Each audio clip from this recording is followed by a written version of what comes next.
Hey, where are you right now? I asked as I settled into my desk at the office. I'm at work, my husband calmly stated over the phone. He's lying, I thought, feeling a surge of anger. You're right in front of me, I retorted, to betray me so easily. Well, I have my plans too, he replied, his tone unchanged. By any means necessary, I'll send you straight to hell. My name is Karen, 33 years old. After graduating from college, I landed a job at a multinational corporation. A dream come true. But the work is tough, and international business trips are commonplace. At this rate, my job might become my lifelong partner. When I turned 29, anxiety started creeping in. I attended a mixer at the invitation of a friend, where I met Mike, my now husband. Unlike me, Mike works a regular 9-to-5 job and doesn't travel for work. That difference inevitably led to me earning more than him. After dating for a year, as marriage became a real possibility, Mike expressed his doubts. Karen, can I really make you happy as things stand right now? Why would you think that? I replied. Because I earn less. It's kind of, he hesitated. I don't mind it at all. I'm with you because I love you, Mike. I feel the same way, I reassured him. But are you really okay with me? With a look of uncertainty on his face, Mike looked at me. Even his doubtful expression seemed endearing.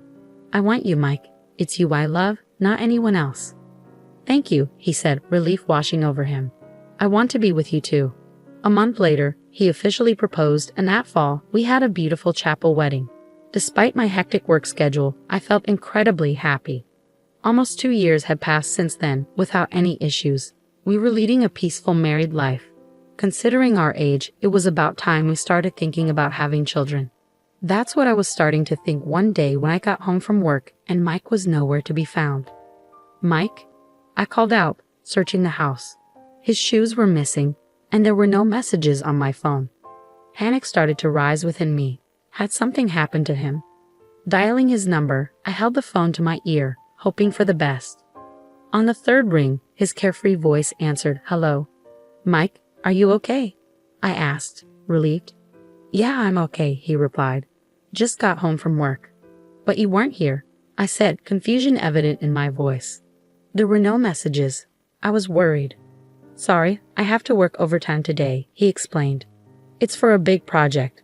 Apparently, if the results are good, I might even get promoted. That's why I need to work overtime, even if it's hard," Mike explained over the phone. "Promotion? That's great," I exclaimed. "Yeah, so I think I'll be working overtime more often from now on. But don't worry about me. See ya." Wait a minute, Mike." I tried to interject, but he hung up without responding. Despite his unilateral attitude, I felt happier than anything. So Mike finally has a chance for a promotion. He was always concerned about the difference in our incomes. I hope this gives him some confidence. Of course, I have no complaints about his current salary. At least as long as we both keep working, we won't face any hardships. However, if his income increases, it would bring even more comfort to our lives, especially considering the possibility of children in the future. A promotion for him would be more than welcome. Since that day, he stopped coming home at the usual time. Even his days off became work days and our time together decreased. When I come home from work, Mike is not there. Even on the rare days off, he's not home. This was lonelier than I had imagined. However, his future promotion is on the line. I wish he would come home early once in a while and want to spend the day off together. Just relax, sing. If I prioritize these feelings of mine, it would be a nuisance to him. Considering this, I could not possibly confront him. So I decided to immerse myself more in my work to drown out the loneliness.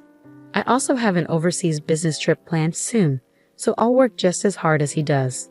After all, even if I go home early, he won't be there. Thinking this, my overtime increased as well. But as the time spent with him decreased, my heart reached its limit. I don't think I can bear anymore. Knowing that it might be a burden for him, I decided to express my feelings. "Welcome home, Mike. I have something I want to talk about," I said to my husband when he returned from work that night. "Talk about? Does it have to be today?" "I'm pretty tired," he replied, catching me off guard. Unable to find the right words, I hesitated. But there was no point in giving up now. "I'm sorry, but it's something I really want to discuss," I insisted. "If you have something to say, say it quickly. I need to sleep early for tomorrow's work, he retorted, sounding irritated. Tomorrow is Saturday. Are you going in on your day off again? Sometimes you should relax at home, I urged gently. Ah, enough already. You're nagging.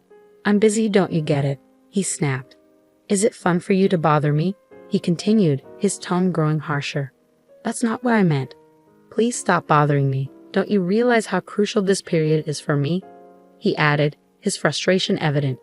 Yes, you're right. I'm sorry, I apologize, feeling the tension rising. His face turned angry, a sight I had never seen before, which startled me. I'm tired. I'm going to bed, he declared, leaving the room. Left alone, I began to shake uncontrollably out of fear. What on earth just happened? I've never seen Mike like that before. I understand he's busy, but there's no need to speak like that. Though my dissatisfaction was growing internally, I couldn't voice it. We should have been able to resolve this through a proper discussion, as we always have. But I was too afraid to express my true feelings to him at that moment. As the days for my overseas business trip were approaching, I had been working late, and on this particular day, I ended up leaving work particularly late and hurried to the train station. Unfortunately, the train was delayed. The chances were slim, but Mike might have gotten home before me. Thinking so, I decided to hail a taxi. Excuse me, could you take me to this address, please? I asked the driver, handing him the address of my apartment. The car started moving. During the ride home, I didn't have the energy to look at my phone, so I blankly gazed out at the scenery. Stop the car, please. Before I knew it, I found myself shouting at the driver. I opened my eyes wide and reconfirmed the scene outside the car window. That's when I saw it. Across the pedestrian walkway, Mike was walking with a woman I didn't recognize. You've got to be kidding me, Mike. Weren't you supposed to be busy with work? Why are you here with another woman?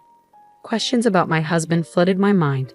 I wanted to believe it was a mistake, but everything matched. His clothes, his height. It was blatantly clear. They were exchanging a kiss on the pedestrian path. Next thing I knew, I had my phone out, filming them as evidence of his infidelity. They continued walking arm in arm. As I was capturing the entire scene, the driver asked, "Ma'am?" His voice snapped me back to reality, and I quickly stopped recording. When I arrived home, sure enough, Mike wasn't there yet. I called him, wanting to get the truth.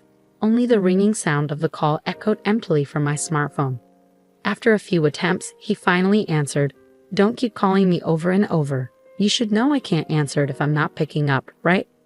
I'm sorry, but there's something I want to ask you. I began tentatively. I'm working overtime. I'm sorry, but could we talk later? Mike interrupted, his voice strained with exhaustion. Overtime? You don't mean cheating, do you? I blurted out, my heart racing. What? There was a pause, then I heard his voice, filled with anger. After a while, he let out a disgruntled sigh. Enough of this. How can you say such a thing to your husband who's tired from work? Forget it. I'm not coming home tonight, he declared before hanging up abruptly. Judging by his reaction, it seemed like his affair was confirmed.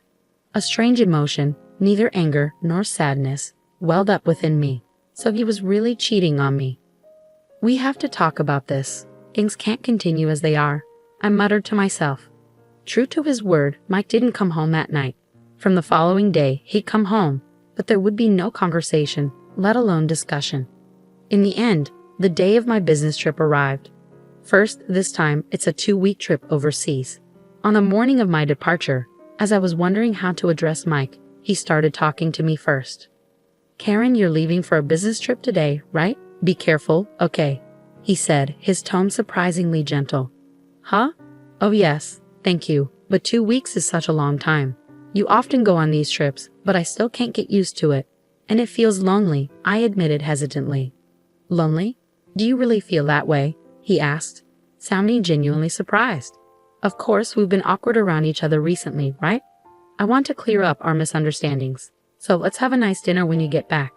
There's no way things can work out so conveniently. He's just trying to cover up the fact that he's been cheating, spouting nonsense. I thought to myself, feeling conflicted.